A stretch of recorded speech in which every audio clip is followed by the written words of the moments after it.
You are an entrepreneur, a business mogul, a future tycoon, and you've been looking for a podcast that knows and talks business like no other podcast in the world. This is the Biz Beatdown Podcast. If you're passionate about business or itching to start your own venture, or maybe you're already knee-deep in the exhilarating chaos of running your own show, we're dishing out the secrets, strategies, and the street smarts to help you not just survive, but thrive in the wild world of business. And now your hosts, Vincent Penix and Patrick Barber.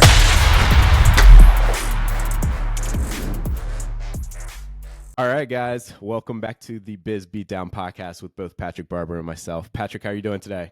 I'm good, man. I'm excited about this one. Yeah, me too, man. Me too. So everybody listening, we're gonna be doing things a little bit different today. We're gonna kind of break it up into two parts. Obviously, there are a lot of conversations going on right now about the updates with Google, deliverability, everything that we need to be aware of. So we're gonna do a deep dive into that, and then I'm also very excited because we have one of the CEO and one of the believe founders of SourceWhale, which is a platform that you can use, especially in the recruiting industry, to supercharge your client and candidate approach to gain better engagement, book better meetings, and ultimately drive higher revenue. And so we have Tim Hogwood on the podcast with us today. Tim, how are you doing? Good. Thank you so much for having me on, guys. Absolutely. Thank you so much for joining us. Tim, actually, before we kind of just dive into it, can you give us a little bit of background on yourself? Anything that you feel open to sharing? We're gonna obviously dive into SourceWhale a little bit more, but anything you're open to sharing that you feel like would be good for the audience to know? Yeah, absolutely. Well, as Vincent, thanks for the awesome intro. I am obviously one of the founders of SourceWhale, along with Harry, the CTO, the much more handsome and intelligent one. I'm the one that did everything. That's what I say about Vince whenever we're he's the hot one. Yeah. You're being modest. But it's a real kind of roundabout route for how SourceWhale started out. So I started out my working days at PwC, so a tiny cog in an absolutely humongous wheel. Then I went to another tech startup where I was, albeit still quite a small cog, but in a much smaller wheel. And then I eventually started SourceWhale. But we actually started out as a staffing agency first, with the idea that Harry would provide a lot of the technical whiz in the background so that I could have higher profit margins and automate more of the kind of people grinding part and hopefully, have a nicer life. So it really started out as a lifestyle business. It was only when we started building the technology for me to use myself did we start to realize the power that this could have. And obviously COVID came along and we did a bit of a pivot, and then we ended up actually selling that technology to other recruiters, both on the in-house side and predominantly on the staffing side. It's so interesting. We'll dive into that story in a bit, but I always like to hear when something that comes up and it seems like a challenge or might be like a bit of an upset ends up turning into a great opportunity, and that's what it sounds like has happened with you guys. So super excited to hear about that. Okay, cool. So I want to get it first things first. I want to kind of get into just like what's about to happen in February. Do we need to be freaked out? Like, what exactly is going on? Because Tim, I know you know a lot about this. So we've heard a lot about like Google's going to have updates. There's going to be some maybe deliverability challenges and everything. Let's say I'm somebody that's been emailing for, a year or two, however long now. I do a good amount of cold email outreach. What do I need to know? What do I need to be afraid of as far as what's happening and the updates that are going on? Absolutely. I think that the TLDR up front is, as long as you're doing things right, you have nothing to worry about. Like usual, with most of these changes, they sound terrifying up front. Everyone's like, everything's going to change. In general, the answer is it always lands somewhere in the middle, right? But the kind of rough summary is like, if Google classifies you as a bulk sender. Now, what is a bulk sender, first and foremost?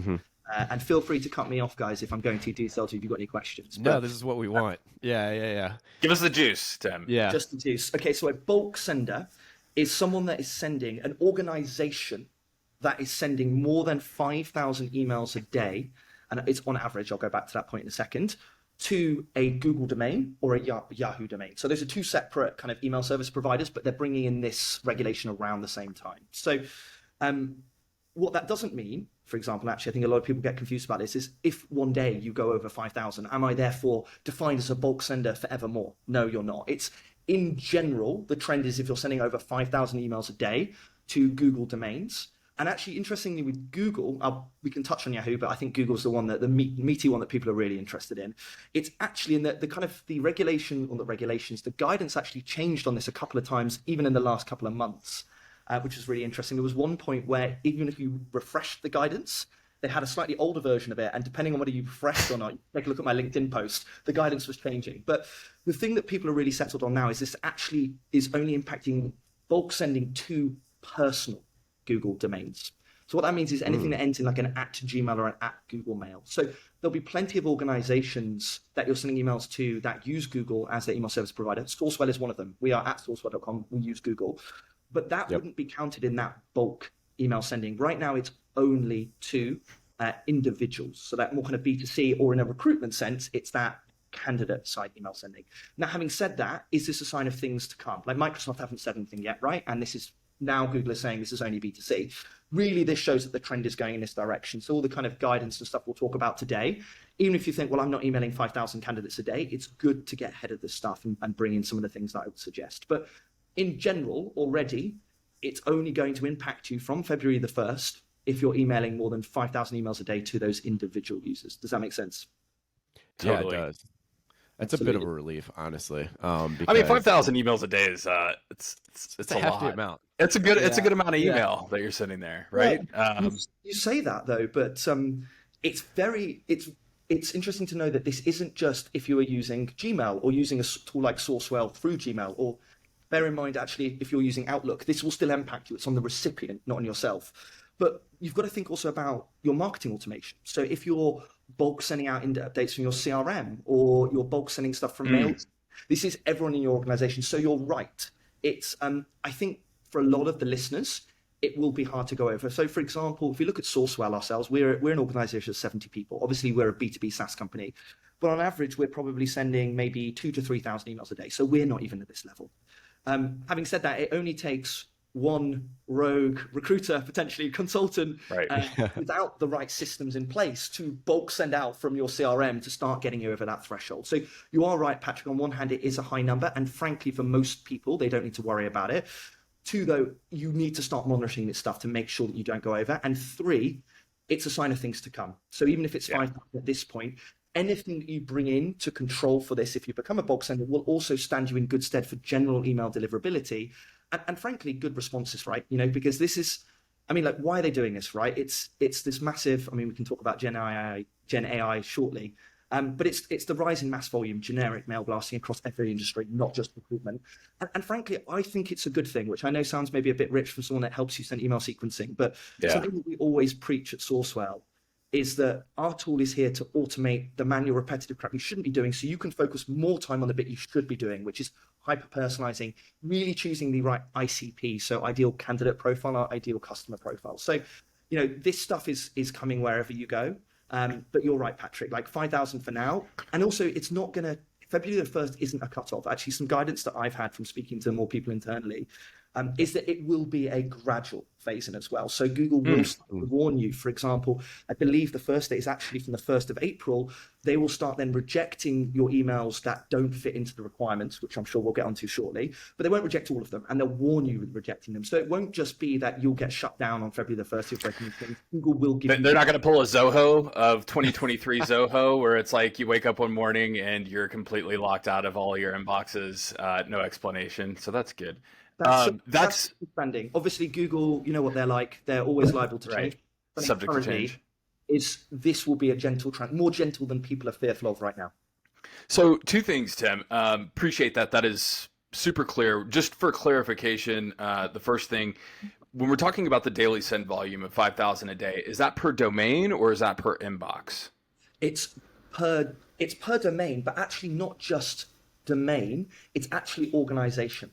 Now, the thing is here, there's the question going around people's heads. Interesting. About, well, how will they know you're in the same domain? So let's say, for example, we have a Google Workspace account, which is, and I have sourcewhale.com on there, and I also have sourcewhale.co.uk. Now, that is a pretty obvious situation where Google will know that it's all part of the same organization.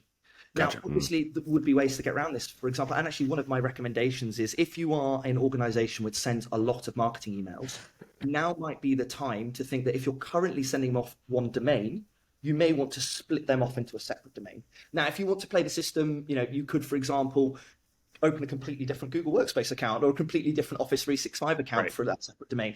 Now, in the long run, let's be honest, you're kind of probably playing for time there. But in general, separating out your large-scale kind of notification emails or marketing automation emails from your primary day-to-day sending inbox might be a good idea, not just because it keeps you under this 5,000 limit, but it also protects you in case you do anything wrong in the future. And when I say anything wrong, it doesn't mean anything nefarious. It's just very easy before you know it to be, I've just sent out a load of emails to an email addresses that bounce, that are old in my CRM or my ATS, and then you can do those things. So yeah, it's per company, but for simplification, per domain for now.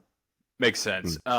Thanks for clearing that up. The other thing, which I think is, I'm with you. When I first saw this and kind of read through some of the high point details, my initial reaction is, as it applies to me and my business and then the people that I work with, I think it's kind of a nothing burger. But I think the more juicier part of this, and you touched on this already a little bit, is what does this mean actually? What is the indicator? What is this telling us about the future of cold emailing? Which I think if you were to map out the trajectory and the history of cold emailing over the last, 5 years, let's say, cold emailing has become increasingly more difficult to pull off at a high level anyways. And so I think this is, in my opinion, another step that kind of speaks to that. And I think the thing that I want to know from you, Tim, is, what do you think that kind of D-Day does look like, looks like we're inevitably tracking to? Maybe not D-Day, maybe that's an over-exaggeration, but what do you think the worst case scenario is with cold email in the next, let's say, 2 to 3 years? It's a really good question. So cold emailing and emailing in general is not going away. I mean, all the stats you look at from both the candidate side and the BD side, like emailing is always going to be one of the top channels. Really what this is doing is enforcing best practice when you have the ability now to go incredibly fast with tools like spray and pray tools, marketing automation platforms. It's trying to bring everything back in line. So, I mean, Google and Microsoft don't want emailing to go away. They want it to stay valuable. And actually what this is doing is hopefully bringing it back within its control limits so it is still a valuable, channel. And I think actually this is a huge opportunity on a D-Day. It is absolutely a D-Day for spammers, phishers, etc., who don't want to authenticate their domain. And actually we should touch on that slightly. What are the requirements going forwards as well? And I can touch on that. But if you start, or you're already doing things correctly, this should actually reduce the noise, right? If you're already got all the right requirements in place around authentication, unsubscribe links, you're targeting the right people with the right messaging, and you're using a proper cadencing tool that can support that versus spray and pray from my CRM or some kind of bulk emailing sending tool, I actually do genuinely see this as an advantage because the volume will go down. You will be less likely to fall into spam if there aren't hundreds of millions of emails going to your recipients every day with, hi, let's talk about this, let's talk about that, because they're going into spam. So you will stand Quick out. question. Saw your profile on LinkedIn. Those are my favorites. Yeah.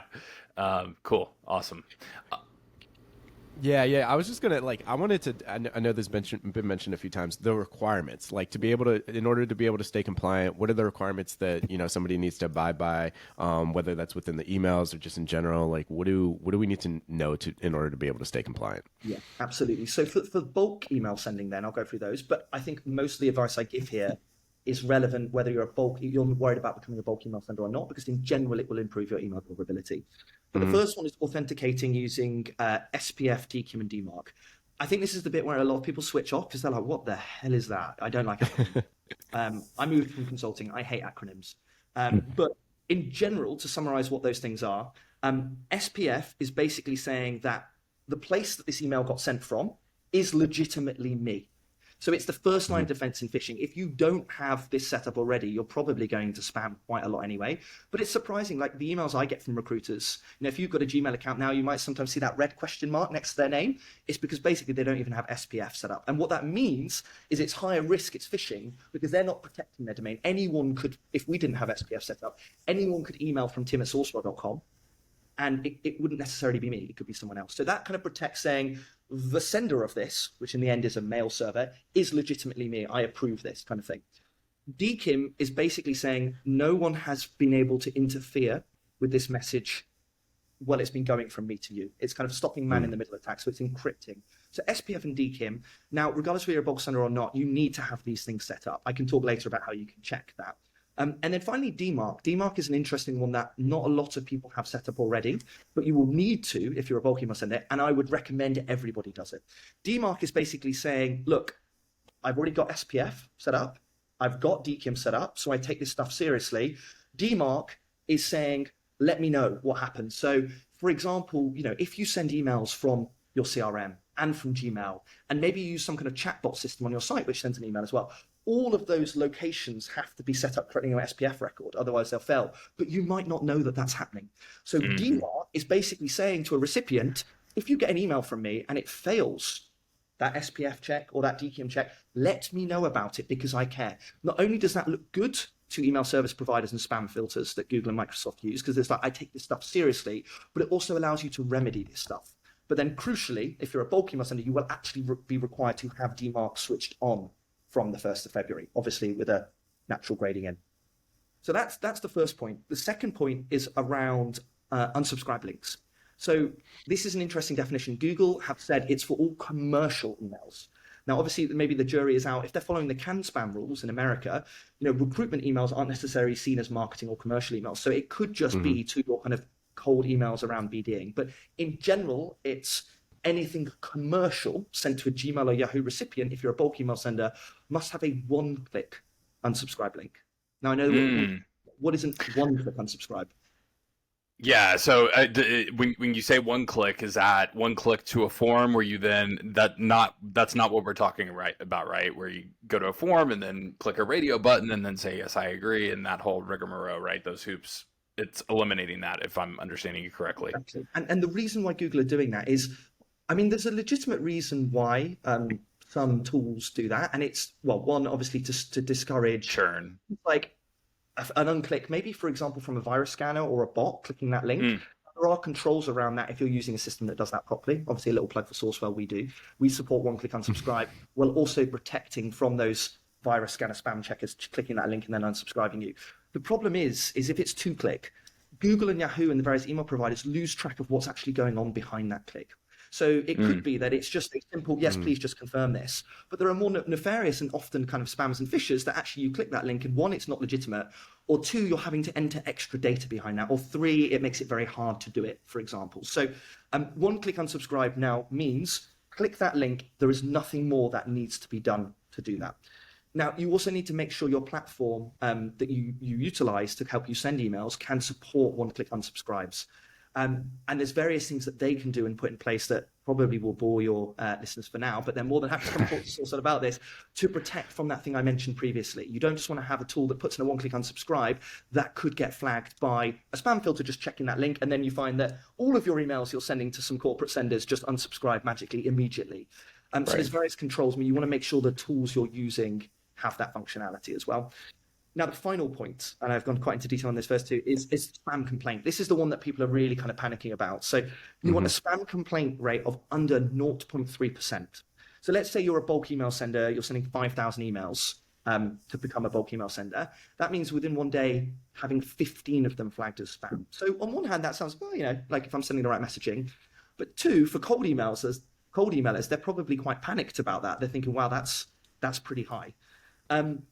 So bear in mind that that complaint rate is only coming in officially for bulk senders. Having said that, if you look at Google's best practice guidance, they have always said you should try and be under that 0.3% rule. It's actually really changed. The guidance has said that even for people who are not bulk senders currently, they're like, try and stay below that level. Now, a question from your listeners as well will probably be, how do I check that?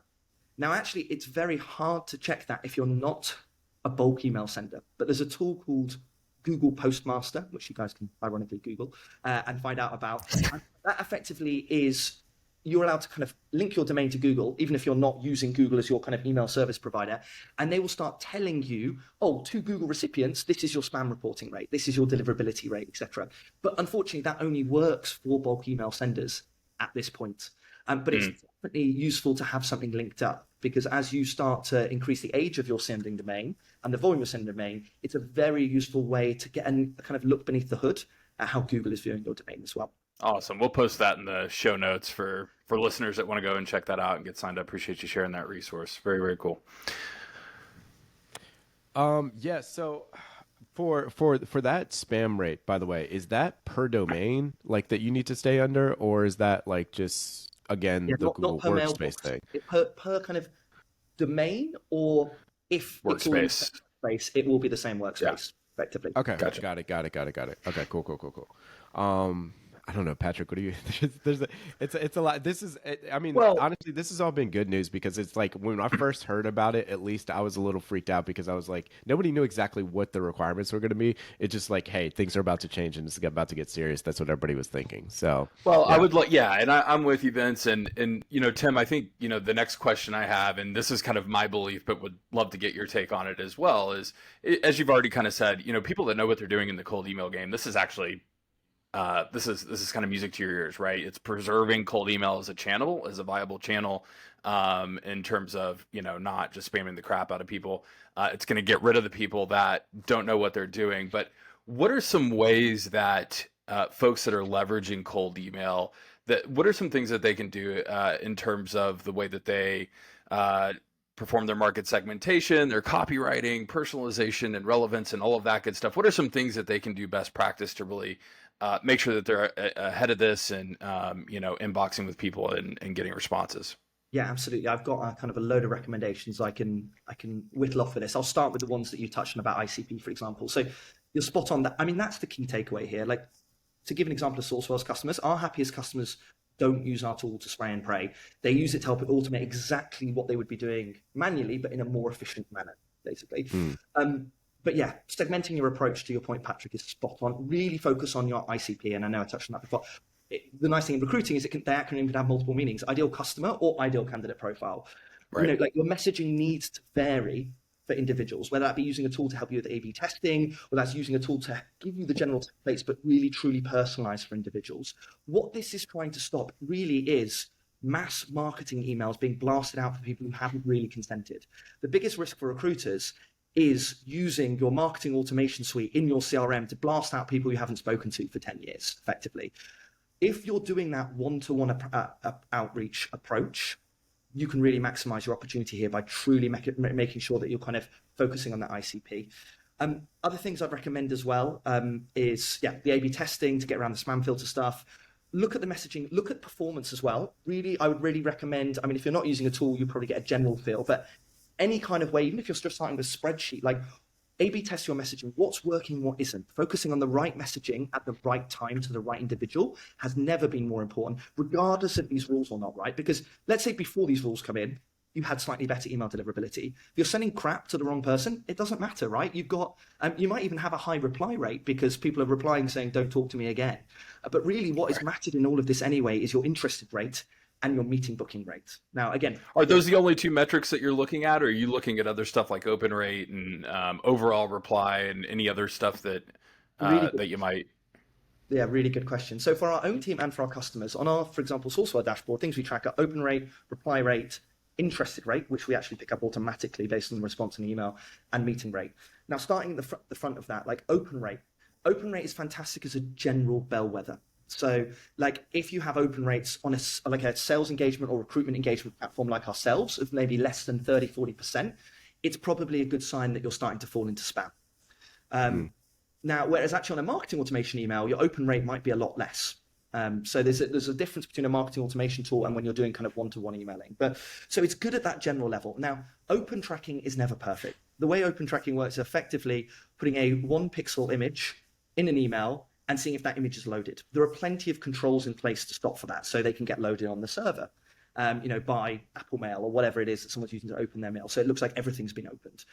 Right. So you can go into their sent items and open the email themselves, and that counts as an open. Now, tools like SourceWhale with our open tracking, we do everything we possibly can to make sure that's as accurate as possible, but it never will be perfect at that at the one-to-one level. So open rate is a general good bellwether, but not something I would look at for what we're talking about now about as a sign of success.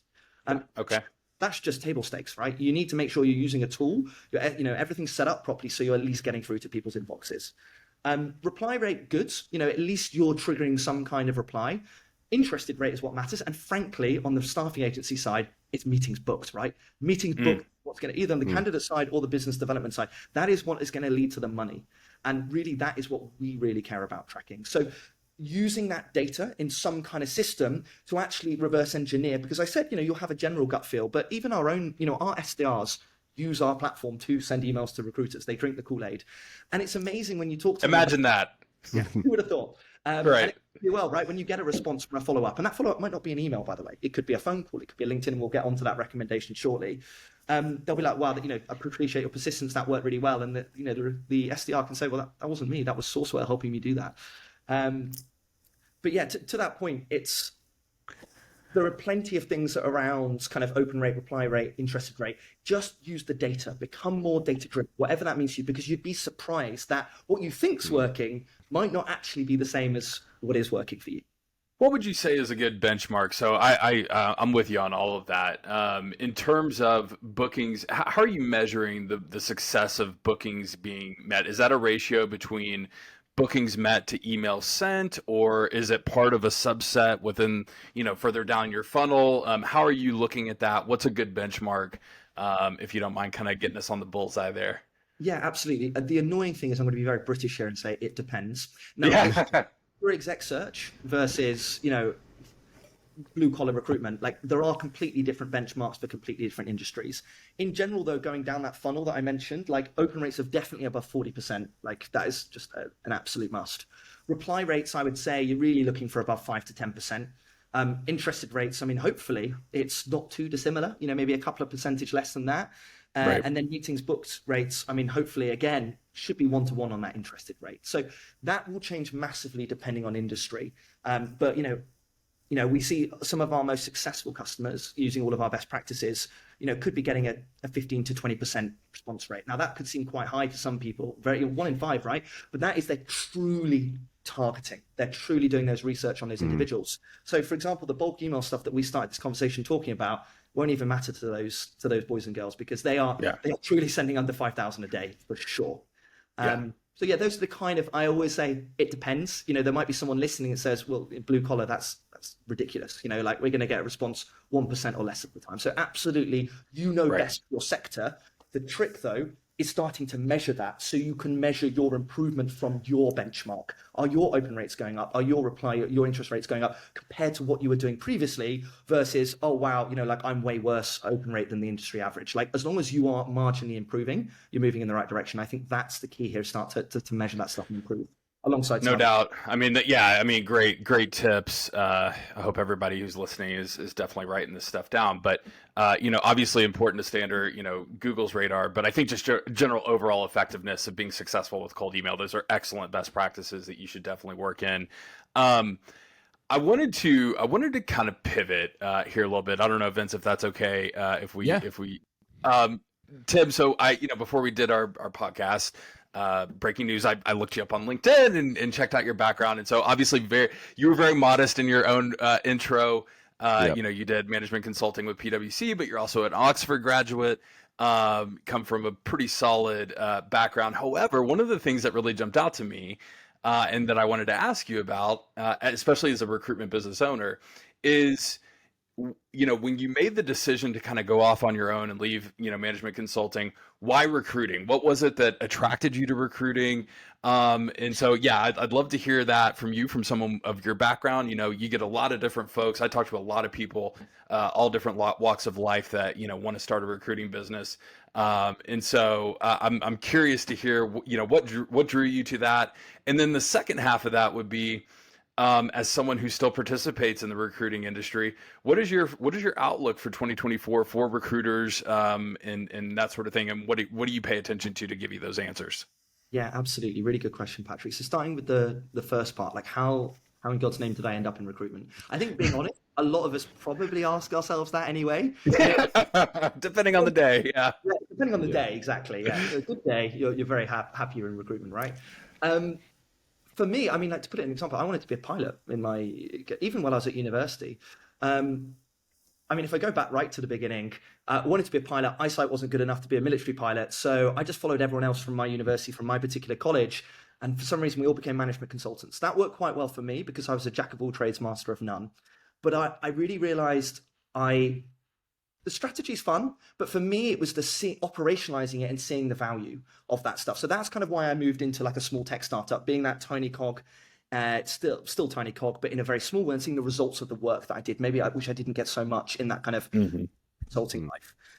But there, I was involved in some hiring. I was involved in every aspect of the business, frankly. But how did I actually end up then in recruitment? Now, the real honest answer here is I didn't think I was going to end up in recruitment. What I really wanted to do was start my own business. Now, there's a really interesting fact that I find about comparing the UK to the US. Now, the UK has roughly, and this is looking at SI&A numbers now from a couple of years ago, but roughly about 35,000 staffing agencies, which isn't too dissimilar to the US. Actually, if you look at just quantitative numbers, which is crazy because the UK is like 8 times smaller. Now that's twofold. There is obviously the fact that the average staffing agency in the US is just so significantly bigger, right? But there's also the fact that every man and his dog in the UK becomes a recruiter at some point. I don't know why. Like most of the staff at our company, maybe not on the dev side, have been a recruiter at some point in their lives, and now ended up working at SourceWhale. So it just seems that everyone ends up going into recruitment because, the UK, we're all quite entrepreneurial. But I guess the UK has a slightly less of a kind of VC raising money kind of influence as America does, that kind of go big or go home. The UK, Brits tend to be a bit more conservative. So recruitment is a natural way to kind of start a business for yourself without much external capital, right? You need yourself. You need to be good at talking to people. You need to be a jack of all trades a bit. And you need to really just work hard and have perseverance. You don't need a huge amount of money. Obviously, you need to be lucky enough to have some money to see you through the early days, but there's not a huge amount you need in the background. So I think that's why there's such a pull towards recruitment in the UK, where there's maybe less money sloshing around to kind of go and start companies, or that less of a culture of raising a huge amount of money and going off and starting the next Randstad or whatever. So we get a lot of people kind of going towards that. So that probably gives kind of the plus of when I wanted to start a company, like what could I even do? So it's more that entrepreneurial side. I really liked the hiring side. I mean, of what I did at my previous company. I mean, I love to talk. I'm a people person. I love to understand people. And obviously, when you're building a business, the people you've got it in is genuinely the most important factor. Like the most important factor at SourceWhale is the people we have. That feeds into the product, our sales, our customer success, and everything. So it's one of the most important things you can do is making sure you're getting recruitment right.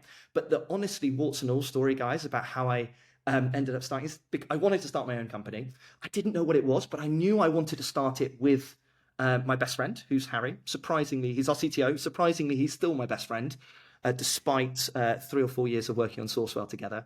And I was best man at his wedding just before we started SourceWhale. And surprisingly, he made it to be best man at my wedding about 6 months ago. So we've managed to keep that friendship alive. But I knew I wanted to start a company with him. We knew we didn't want to go down the fundraising side, which I won't bore your audience with right now because there's plenty of other recordings out there of me talking about that. But we wanted to start a business together. We didn't want to raise money. What did we want to do? And we both had that pain point at our previous tech startups of hiring. And so, we had a really early version of kind of the SourceWhale product. It was actually quite different at the time. And Harry showed it to me and I was blown away. And really naively and stupidly, I thought, well, how hard can it be? And I'm sure a lot of recruitment, it looks easy. Famous last words. Yeah, absolutely. Exactly, famous last words. And I thought, maybe a bit arrogantly, it's easy peasy, lemon squeezy. So I handed my notice in. I became a one-man band recruitment agency on the 1st of January 2020, which, as we all know, in March, something happened in that year, which kind of screwed me and a lot of other people. I'm really glad going into this that I had this naivety on both fronts. I didn't know what was going to happen to the global economy, or at least the shutdown. I didn't know how hard it was. And because I wasn't trying to build a tech platform in the early days, I didn't even do a competitor analysis. I didn't look at other products that are out there. I was like, this tool that Harry's built will help make me a recruiter. I can do the rest.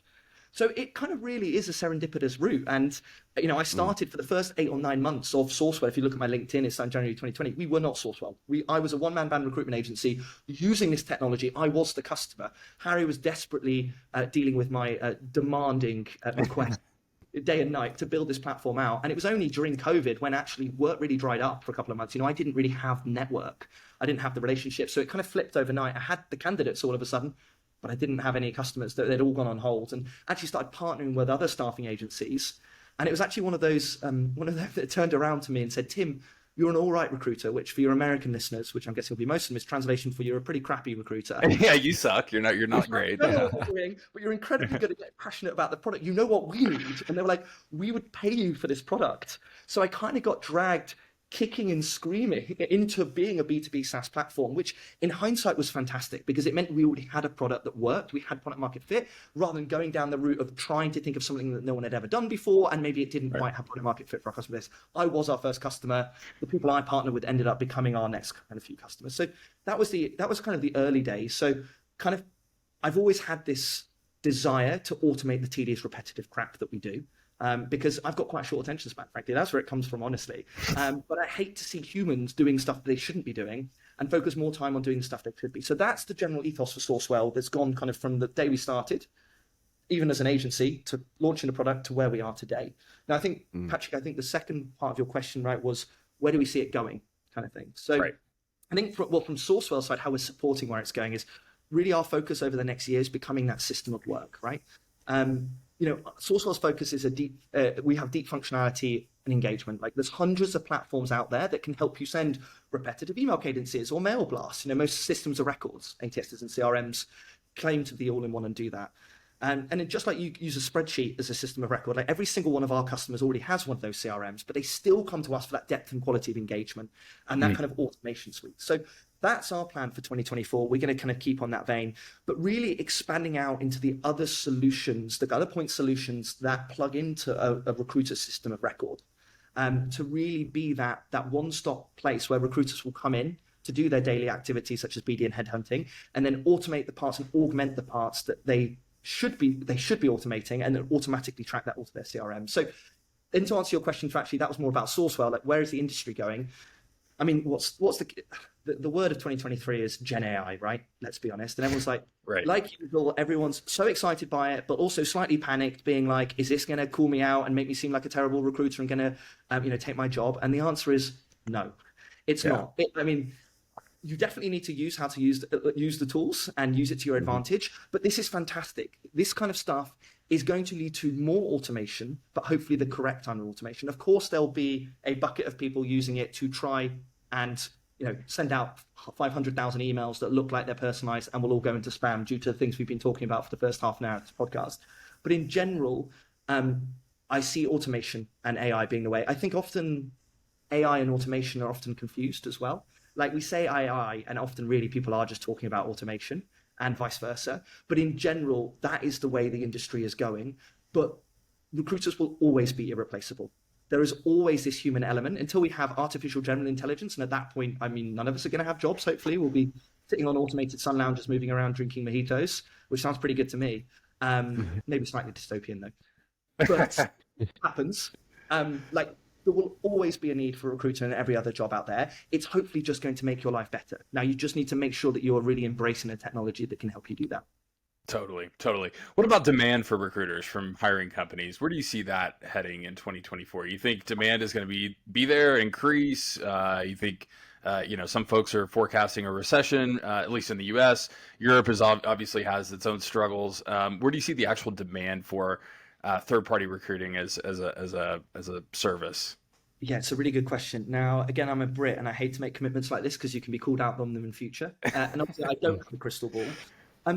In general, though, my gut is a feeling of improvement, but to be completely frank, not bouncing back to how we were in 2021.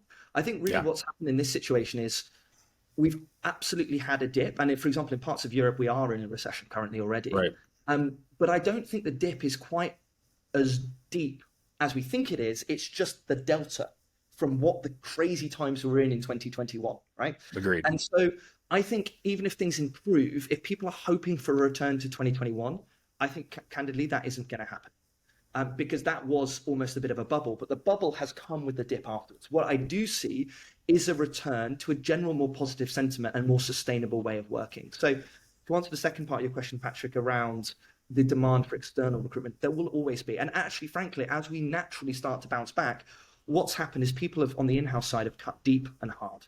And of course, they will go through this period where they're like, oh, crap, we don't have anyone internally. So actually, longer term, do I see those in-house teams being built back? Yes, but probably being more cautiously and probably relying on more specialist external advisors. Actually on a more ongoing basis, right? Because I think people, at least the tech side of the world, the tech companies have been burned by the kind of that delta over the last 2 or 3 years. Totally. But yeah, I think just to summarize, I'll probably stop there and get your views. But I think definitely a positive trend, but not some crazy bounce back to 2021. If people are hoping for that, I don't think that's coming. I completely agree. I mean, 2021, I was banging this drum last year because, in the recruiting circles, you could go on any Facebook group and people are like, oh my God, winter is coming and, there's a reckoning or a culling. And, I think the reality is that, as you said, 2021 was such an abnormal year to the upside, a bubble, I think is fairly categorized that way. That really this was just kind of an evening out, right? A regression to the mean more than this massive nosedive for recruitment services.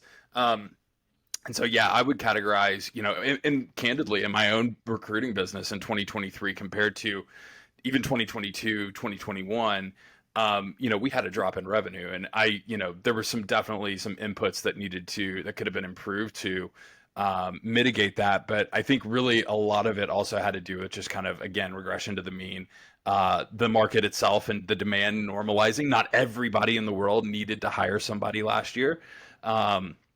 So I think that played a huge part in it. I also totally agree with the comment that you made in terms of the future for a lot of organizations in terms of building back their own internal TA teams.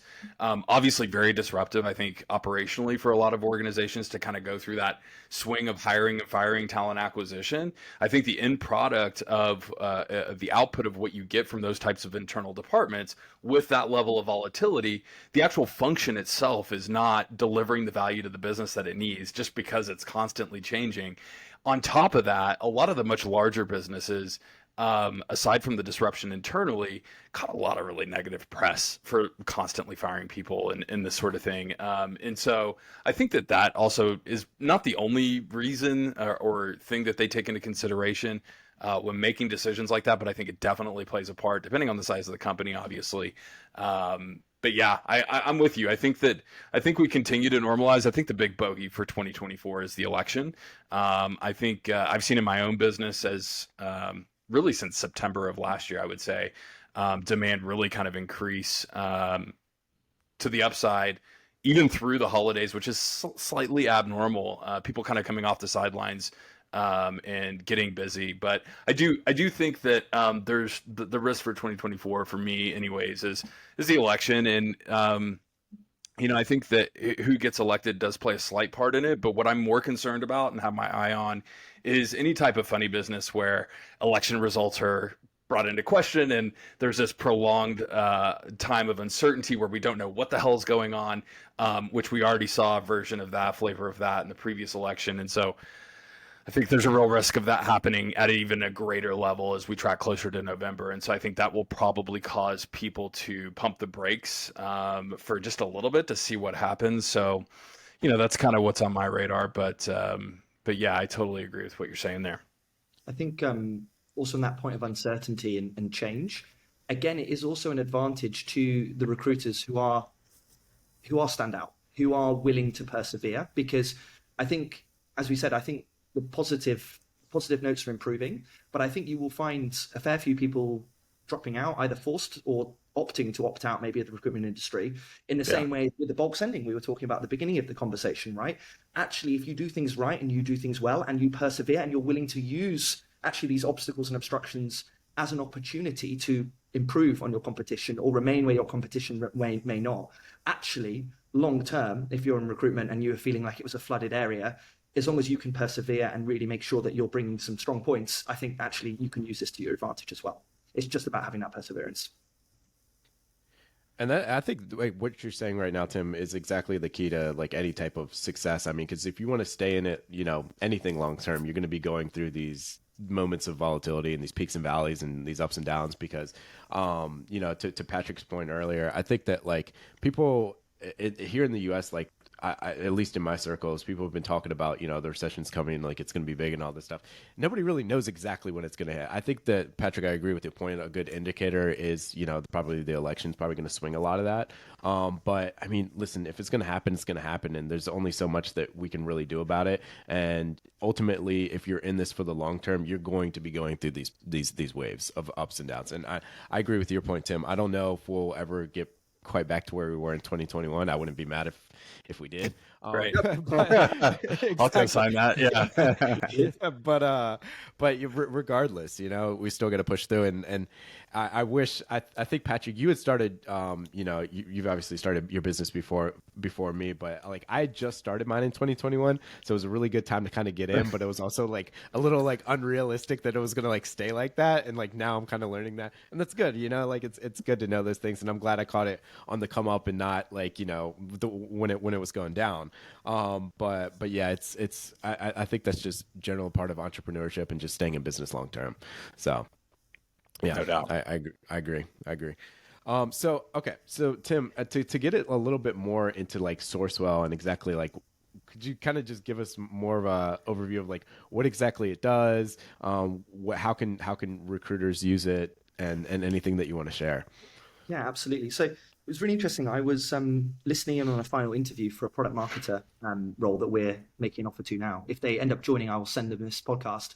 But they came up with a phrase which I actually really liked, so I'm going to steal it off them, which is basically, what does SourceWhale do? We turn the to-dos into done, effectively. So Nice. that's it. That's Bang, bang. Yeah. Well, whether that's from, like passing data from various different sources, from LinkedIn, from GitHub, Monster, Indeed, whatever, into your system of record, whether that be email cadencing, whether that be multi-channel engagement, remembering to make those phone calls, helping you do those phone calls, helping you follow up, and then keeping your system of record up to date with all of that stuff. That is effectively what SourceWhale does. It is our core focus, and we are probably the only tool that I know of that specifically focus on doing that for recruiters outside of functionality within a system of record, and we do it incredibly well. Do you, just a quick spot question here. Does SourceWhale look at global analytics of their entire usership? And if yes, what is, and I'd love to get your opinion on this in terms of how important is multi-channel outreach, and what is that, what kind of impact does that have on your results? And then also, of the different channels within a multi-channel outreach campaign, what is the most effective in terms of business development in the recruiting space? Really good question. So it's funny that you say multi-channel and multi-touch. So we have a framework here when we coach people when they come onto our platform to help them get better at this stuff, called MMQQ, which stands for multi-channel, multi-touch, quantity, and quality. So on the multi-touch side, we found that I think it's roughly 5 times more likely to get a meeting. Bear in mind that last stat that I was speaking about earlier on that we really care about. 5 times more likely to get a meeting from an 8-touch approach compared to a 3. Now, just to be abundantly clear at this point, that does not mean 8 emails one day after each other. It does not just mean just emails. That is a multi-step cadencing process. So that could be some LinkedIn interaction, a phone call. It could be over a prolonged period of time, and we can talk more about that later. But absolutely, multi-touch is key. The next one, obviously, is multi-channel. So what channels work the best, etc. So one thing we found really, really interesting from reverse engineering, again, across that anonymized data from our entire customer base, Patrick, is 56% of meetings, this is for our agency customers, 56% of meetings booked come after a call step in SourceWhale. So obviously, looked at the email as a result after getting a missed call or whatever, but calling is still key. Interesting. A lot of people look at us all like SourceWhale and they're like, oh, it's just an email sequencing platform. So no, not at all. Like, we're a multi-channel cadencing platform. So 56%. When you say call step, just to drill a little bit here, when you say call step, love that data point there. Thanks for sharing. When you say call step, is that obviously a manual phone call, cold call, or are you also doing things like voicemail drops and other kind of workarounds as well? Yes. So for us, that is actually making the call rather than a voicemail drop. So we don't have data on voicemail drops, but the calling, connecting or not, it's adding that multi-channel approach, which is so powerful. And I think people often get, going back to the thing at the beginning, it's like, is email dead? And then people are saying, is calling dead? It's like, no, it's not. Neither of them are dead. It's all about the variety, not just for yourself and making sure within the cadence, but also the type of ICP. Who are you reaching out to? Are they more likely to respond by email? Are they more likely to respond by phone? What kind of time periods? What kind of messaging works best? So all of this stuff, there is no magic bullet. As soon as something becomes, you'll see LinkedIn posts from influencers saying, this is the #1 subject line that will get you a response, or this is. Now, in general, there are some really good influencers out there who, in general, talk about, don't start your emails with like, hope you're doing well. Like, No one cares about that stuff, and it fills up the preview box on most people's phones, which is where they're opening their emails. So there are some generally good bits of advice, but in general, your product best, whatever you're selling, your service. You will know your messaging best. It's about being short to the point and making sure your message gets through at the right channel at the right time. That's it in a summary. That kind of touches on the QQ part of our MMQQ, which is the quantity and the quality. So although we're talking about making sure that you're not, sending thousands of emails to the same person, there is obviously an aspect of quantity to this stuff. You might have the perfect messaging to the perfect ICP, but if you're hitting that person and they don't have a pain point, they haven't just had a terrible interview with a product marketeer or whatever it may be, and they're like, God, we really do need some external help. The next day they may have responded, but on that particular day, they're not feeling it. So quantity is always going to play a part in this stuff. So, how can you increase your quantity in the right way? By automating reminders, automating all the manual repetitive crap, like remembering to actually update your CRM to say you've done that stuff so that you don't get another consultant at your agency doing the same thing. So you can focus more time on that personalized quantity. And then finally, quality. So we have things within our platform. You talk about the data, Patrick, and we anonymize that. We have some kind of coaching tools in it. One's called WhaleGPT, which we're very happy to say is built on top of ChatGPT. We did actually have our own kind of AI for reading emails, but more around response classification. And frankly, response intent, essentially. Okay. And actually, frankly, when GPT came along, we were like, oh God, that's annoying. We've just spent years building that. That was one of our strengths. Right. But the trick is to not fall for the sunk cost fallacy. And we tested out GPTs, obviously tailored. And that's the really exciting thing, is actually using GPT, but then it's the prompts that tech companies add on top. The thousands of prompts to specialize that GPT to make it right for their customers. That's where other providers can kind of build on the shoulders of giants. But we looked at it and we were like, wow, their stuff's better than ours. So we ripped out our response classifier. And so, we didn't fall for that sunk cost fallacy. We just want to make sure we have the best tech for our customers. But one thing we have, for example, is something called WhaleGPT, which basically helps you construct those emails. Now, what it's doing, though, is using the GPT engine built by OpenAI, but with thousands of prompts fed in already. So we know what works for our customers. For the type of customer you are, we can tell the prompt about your company. So you can just sit there as a recruiter saying, I'm looking for inspiration to write this kind of email to this kind of candidate, and we'll help you pad that out as well. And then finally, we have something called a content coach as well, which is relatively similar to a tool like Lavender, which you may have heard from the sales space, but ours is specifically for recruiters. It's built on, I think at the time when we built it, maybe about 25 million, maybe 22 million bits of individual outreach. So again, on an anonymized level, we know what works and what doesn't work. And so we're able to provide that content coach to our customers to make sure the quality of their emails, we help score them, well, not just emails, but their messages, their talk tracks are actually really strong as well. And then, make sure you're A/B testing this stuff. Because again, I harp back to this point, but I can't say it enough. Especially as recruiters, we feel, I know what works, but actually you often don't. The data tells a different story. So make sure you're measuring it, make sure you're A/B testing, multi-channel, multi-touch, quantity, quality. Where do you think the future of LinkedIn is going in terms and how it fits into this for recruiters? I think the obvious answer, I'll just give you my opinion. I think the obvious answer is that it's definitely going to continue to play a massive role in the data side of things and being able to create market segmentations. But in terms of an actual viable channel, to what degree in terms of the actual outreach and being able to do outreach, meaningful outreach at scale on LinkedIn, and the usership of LinkedIn being okay with continuing to get inundated with DMs and in-mails and this sort of thing? Where do you see that headed? Yeah, it's really interesting. I mean, LinkedIn brought, was it last year or actually in 2022, they brought in their own version of the bulk sending restrictions, right? That's when you had been using LinkedIn automation tools all panicked because you were limited to sending roughly, give or take, 100 requests a week, whatever. So I think where it's going is LinkedIn will always be balancing it, right? To your first point about the data set, I don't see LinkedIn changing anytime soon as an incredible source of truth for both on the candidate and the BD side. Right. There's a lot of fantastic database tools out there. So despite our name being SourceWhale, we're actually not in the database game. We work on the sources of truth, wherever that may be, your CRM, LinkedIn, job boards, it could be a Seek Out or a Hire Easy.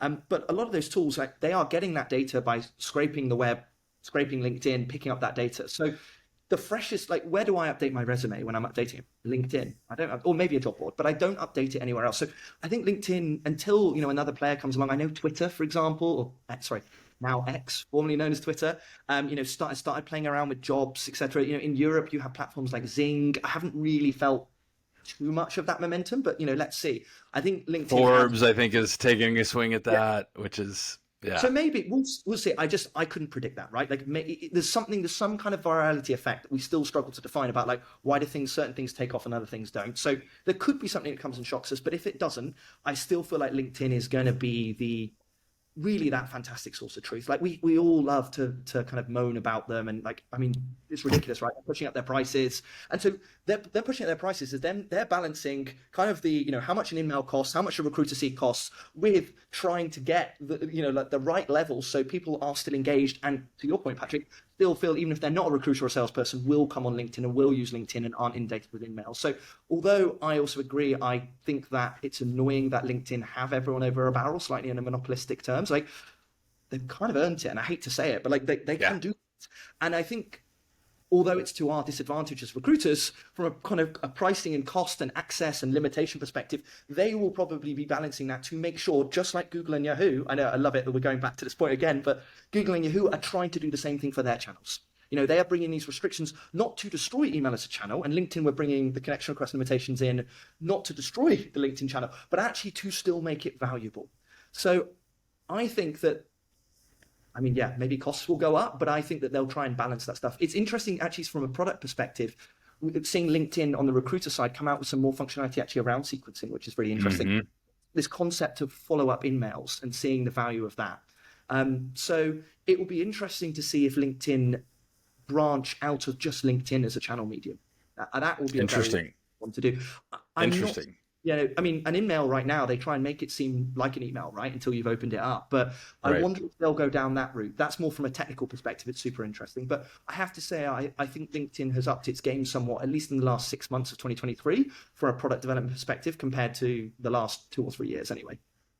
It definitely seems, and I've seen this in my own business as well, the pairing, at least on LinkedIn as a channel and engagement and getting responses and this sort of thing, specifically to LinkedIn, pairing the cold outreach that you would do on LinkedIn with a really solid ground game in terms of organic content and, actually socially selling people and, building a warm audience. I think those two things pairing, I don't know if there's an algorithm thing at play there with LinkedIn, definitely feels intentional, but that kind of 1-2 punch really seems to be the cheat code, at least for LinkedIn for the time being.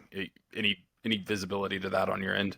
Yeah, absolutely. I think one point that we're starting to talk about more and more is go to network, right? Everyone's starting to talk about it, but your outreach, even using a tool like SourceWhale, doesn't have to be purely cold. You should be leveraging your network for for referrals. It was actually really interesting. We did a survey of our own customers, and we said, how many of you are actually leveraging your connections, on an ongoing basis? And the answer was ridiculously low. It was like 1 in 10, and maybe we're slightly biased because we have people using our product where they tend to be doing more kind of fresh outbound, but it is absolutely all about building your own brand and engaging with people through connections or connections you might already have. There's a wealth of data, to kind of segue slightly, not just in LinkedIn, but also in your own CRM, right? If you're a small staffing agency that's been around for 5 years, you've got a wealth of data, a plethora of data in your system of record.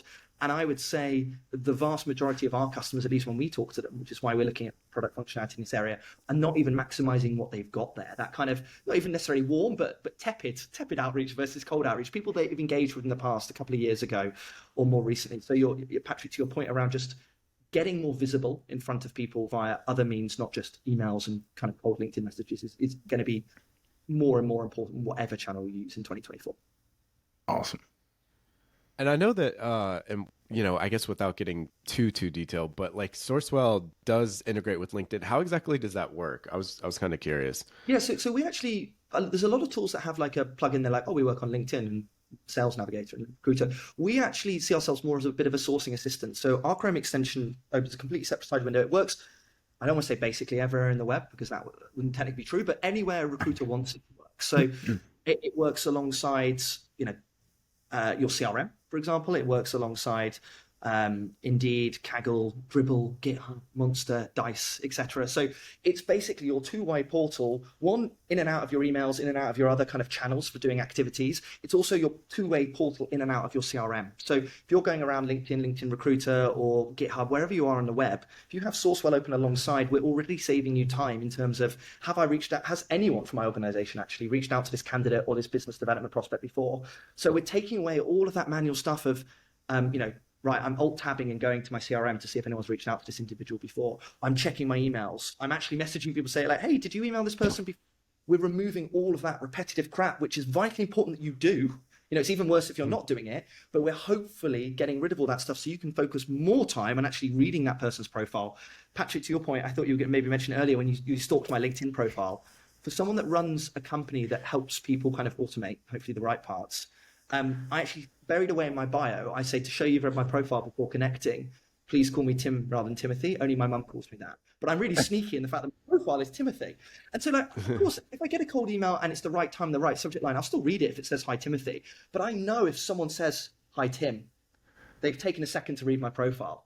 I like it. And what's vitally important here is saving that time on all that other stuff so you actually read those individual people's profiles. And then SourceWhale is the tool that means that you're not just having to kind of move over to your emails or move over to another thing and then set yourself a calendar reminder to follow up and then sending those emails in the right way at the right cadence with the right messaging. So yeah, I mean, in terms of answer to your question, I know I've kind of gone off on a bit of a pitch for SourceWhale there. It basically, Chrome extension works wherever you want it to, integrates into your system of record and into your emails, basically to pull all that data together. Solid. Awesome.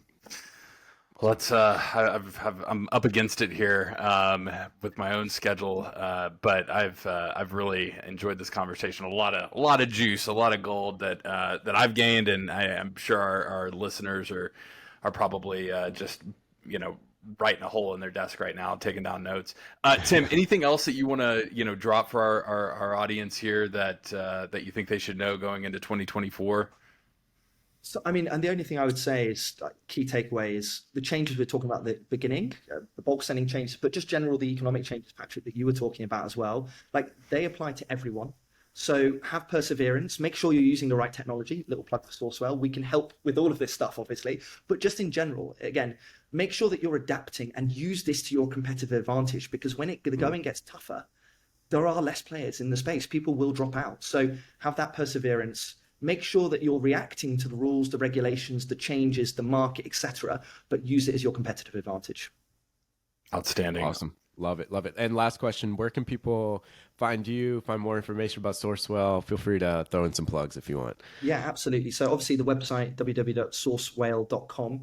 Actually, we do, for anyone that's still listening at this point to me rambling on about deliverability, we've actually got a free deliverability tester.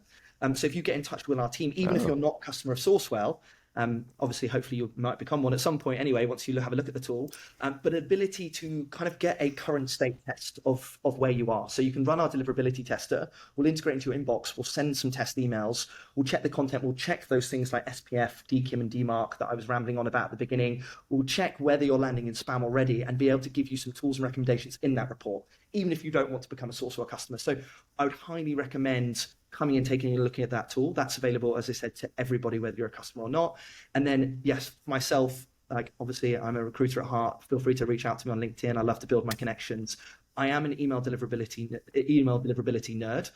So if anyone's got any questions, they can obviously reach out to our organization, but they can also reach out to me as well. And I'm more than happy to talk about this stuff forever. Awesome. Tim, thank you so much. It's been an awesome conversation, super helpful. I mean, I know for myself, and I'm sure all of our listeners as well. So yeah, thank you for jumping on and joining us. It's been a pleasure to speak with you, and yeah, let's stay connected. Awesome. Thanks for having me on, guys. All right, take care, everybody. Thank you, Tim.